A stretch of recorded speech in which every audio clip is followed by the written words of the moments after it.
Hello friends, and welcome to the morning edition of Adventures in Pixieland. As we're doing Bible study. Yes, we're in the Niv. We're going to do every version of the Bible I can get my hands on. This was one of them. I understand people have problems with it. I'm not cool with the fact that they remove things from it. But I'm also going to see what else they might have changed. And I can only do that by reading it. And the goal is to read all of them. So, stick around. We'll get to your favorite version of the Bible. In fact, if you have one, what's your favorite version of the Bible and why? Feel free to put it in the comments below.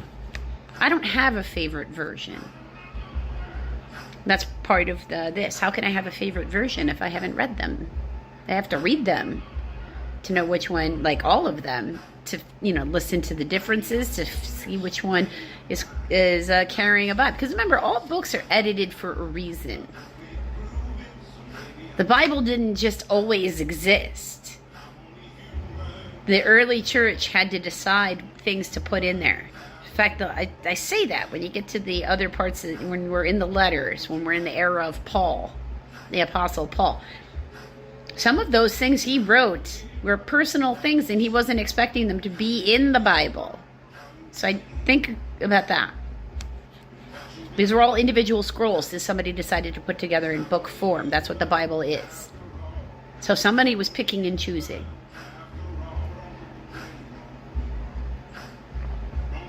They didn't put a bunch of disagreeing opinions together.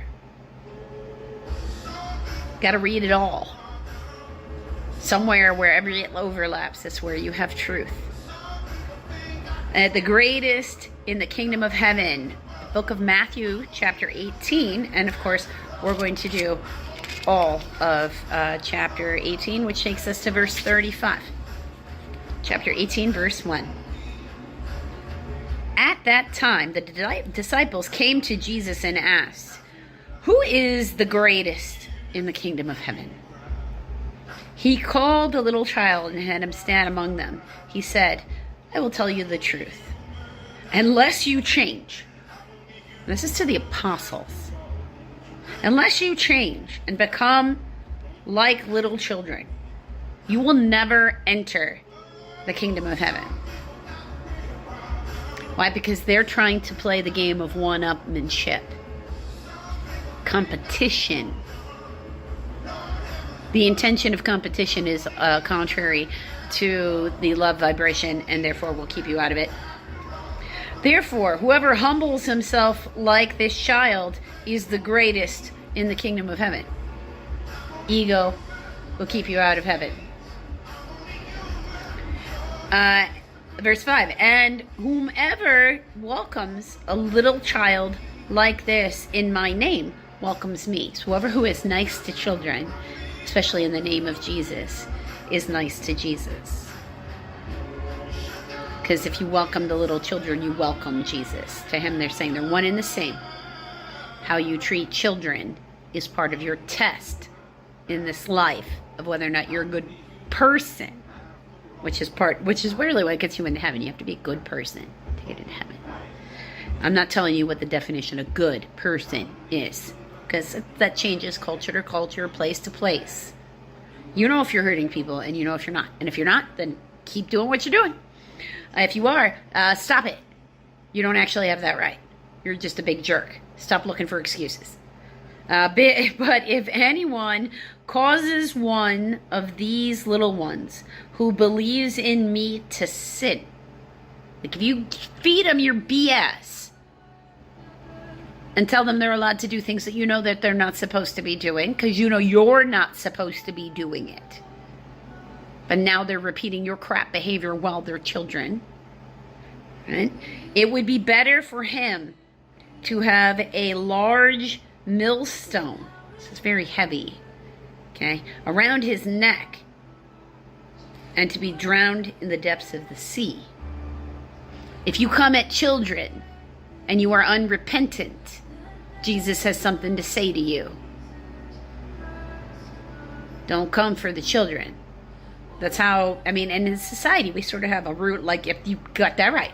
But I'm saying that Jesus said don't come for the children.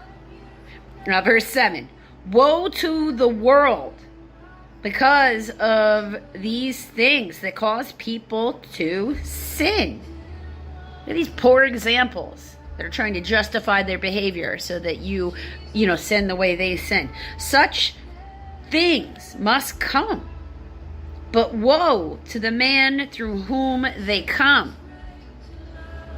If you start some sort of movement and it causes a whole bunch of people to hurt each other in the process, your sin is considered greater.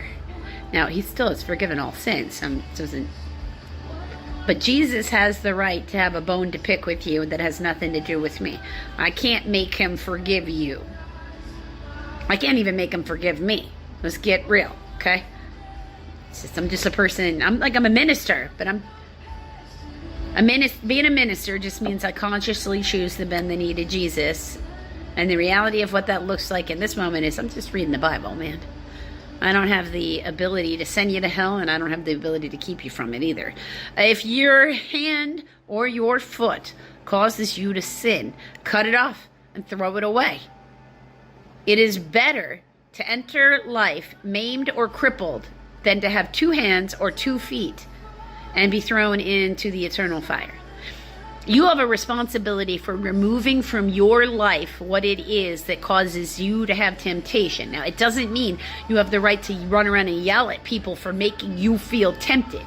If you're feeling tempted, that is your wounding in your soul. And self-control is something he expects. That's not other people's job to give you self-control. The key hint there would be the word self with the control. If you're tempted, you're letting Satan in. Don't put that on anybody else. Own your crap, because it's not going to get better unless you own your crap. I know it's hard. Trust me, I'm a very stubborn person. It took me a long time before I could start really owning my crap. So I get it, but it's still what you got to do. It's the work. And if your eye causes you to sin, gouge it out and throw it away.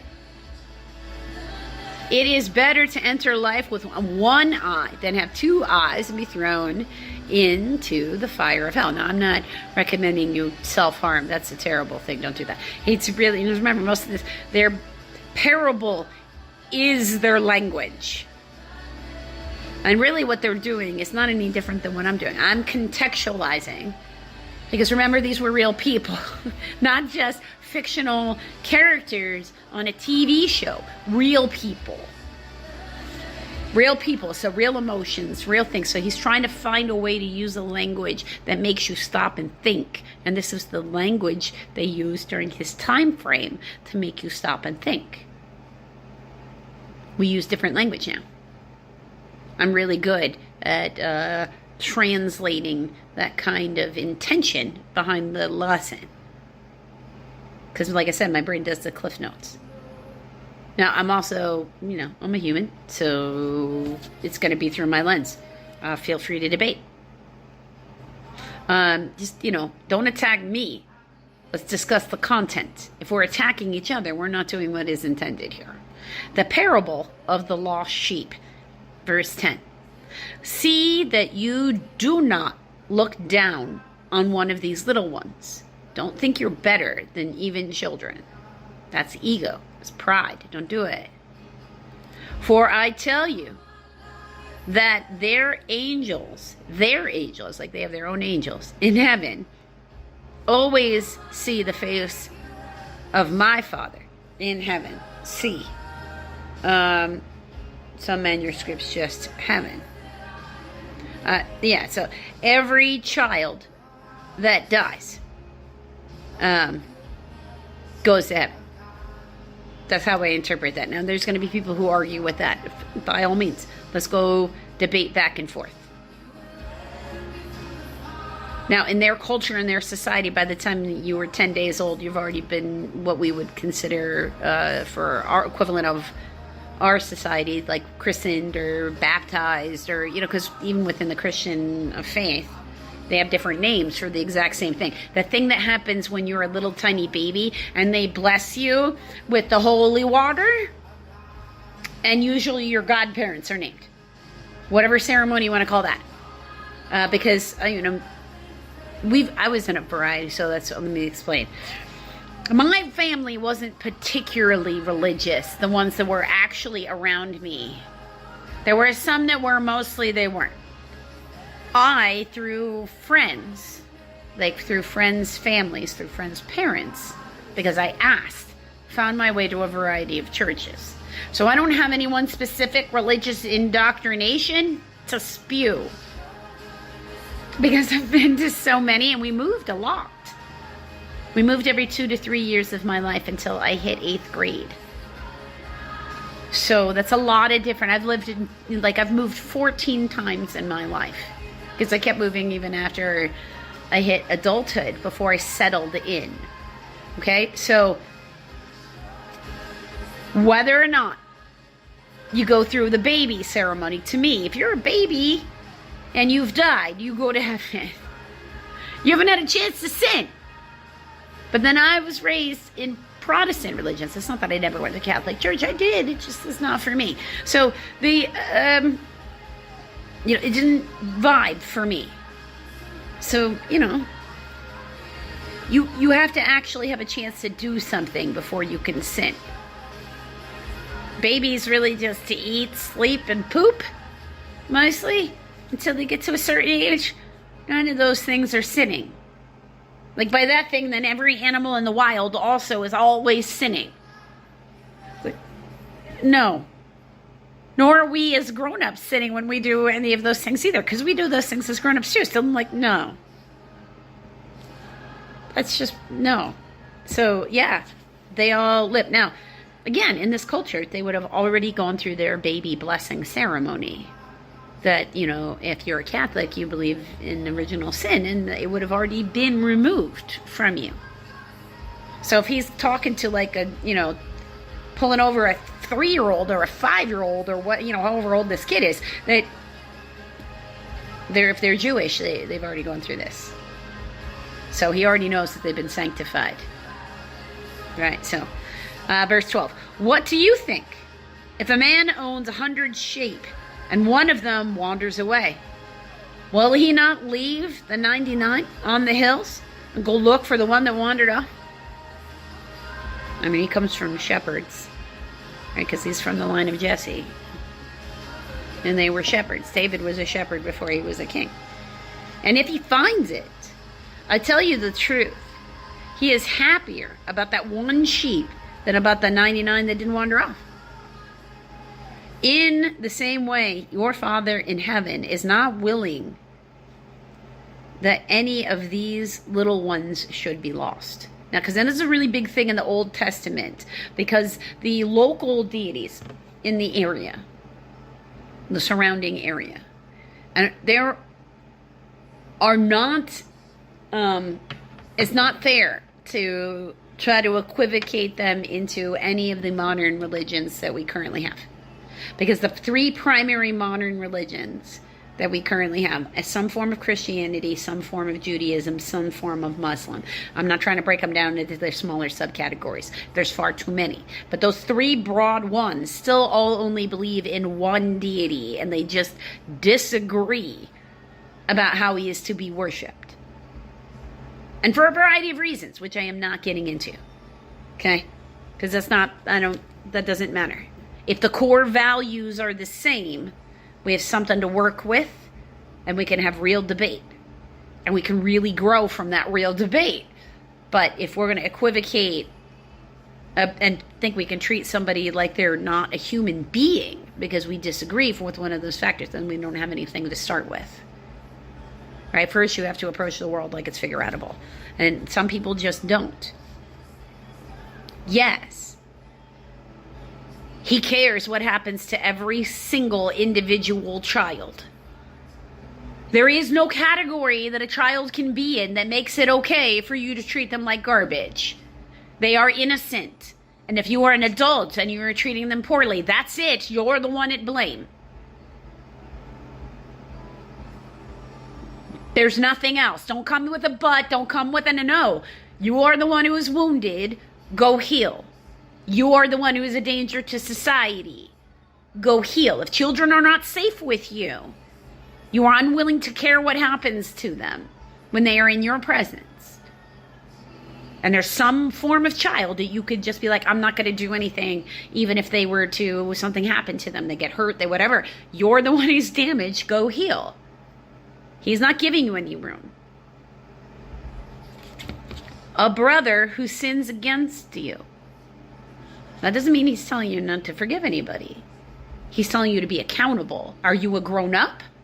Then we are accountable for our actions. You cannot blame it on others. You're looking for the loopholes. You're already on the wrong path. You're on the highway, not the footpath. A brother who sins against you, verse 15. If your brother sins against you, D, some manuscripts do not have against. Okay. Go and show him his faults. Be honest with them about their behavior. It doesn't mean be aggressive. Honesty doesn't have to be aggressive. That's a choice. Just between the two of you. Like not in a big public way. If you're looking to publicly embarrass them, you are not doing the Lord's work.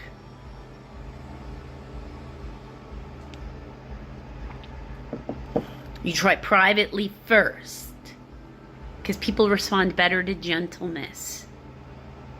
So start with that. He said, love one another. Remember?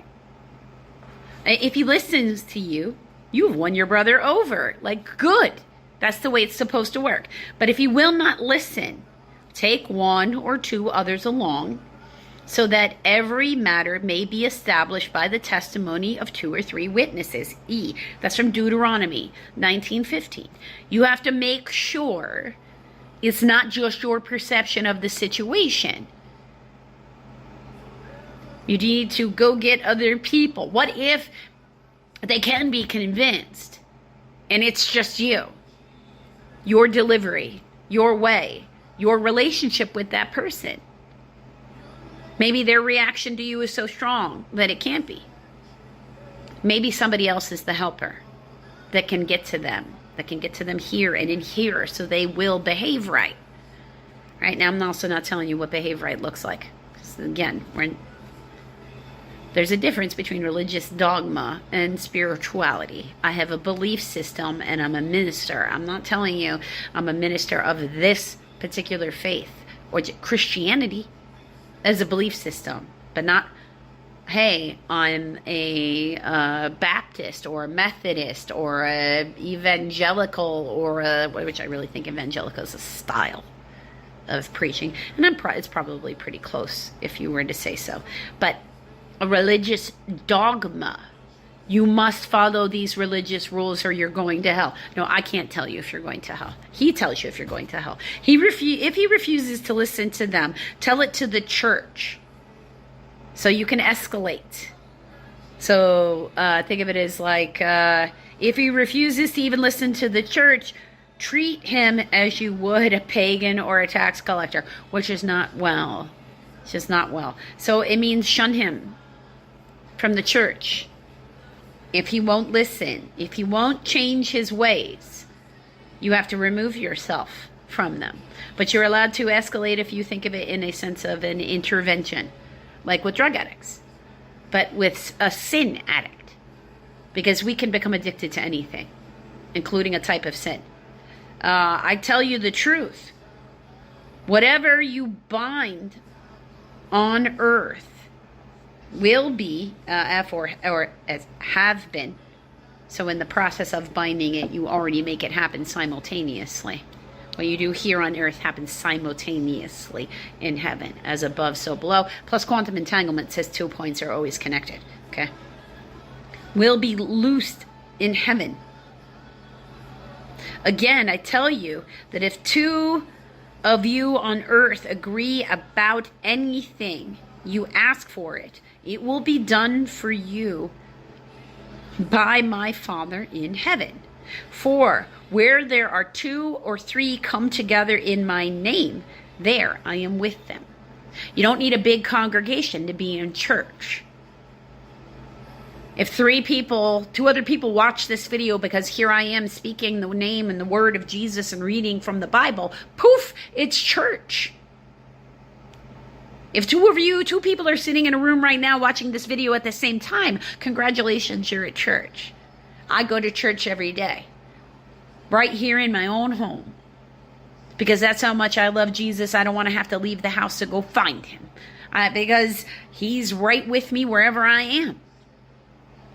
And that can be contrary to some particular religious doctrines, which is why I don't tend to go to those places. Like, it's not that I never visit. It's good to hear other opinions. No problem there. The parable of the unmerciful servant. Verse 21. Then Peter came to Jesus and asked, Lord, how many times shall I forgive my brother when he sins against me? Up to 7 times? Because that's the Mosaic law. Jesus answered, I tell you, not 7 times, but 77 times. Or 70 times 7. Therefore, the kingdom of heaven is like a king who wants to settle accounts with his servants. As he began the settlement, a man who owed him 10,000 talents, that is millions of dollars, so $10 million, was brought to him. Since he was not able to pay, the master ordered that he and his wife and children and all that he had be sold to repay the debt. The servant fell on his knees before him. Be patient with me, he begged, and I will pay back everything. The servant's master took pity on him. Well, that's good. And canceled the debt and let him go. Well, good. How's that? I am moved by how much you love your family. Never mind, you don't owe me anything. Go on. Go on with your good self.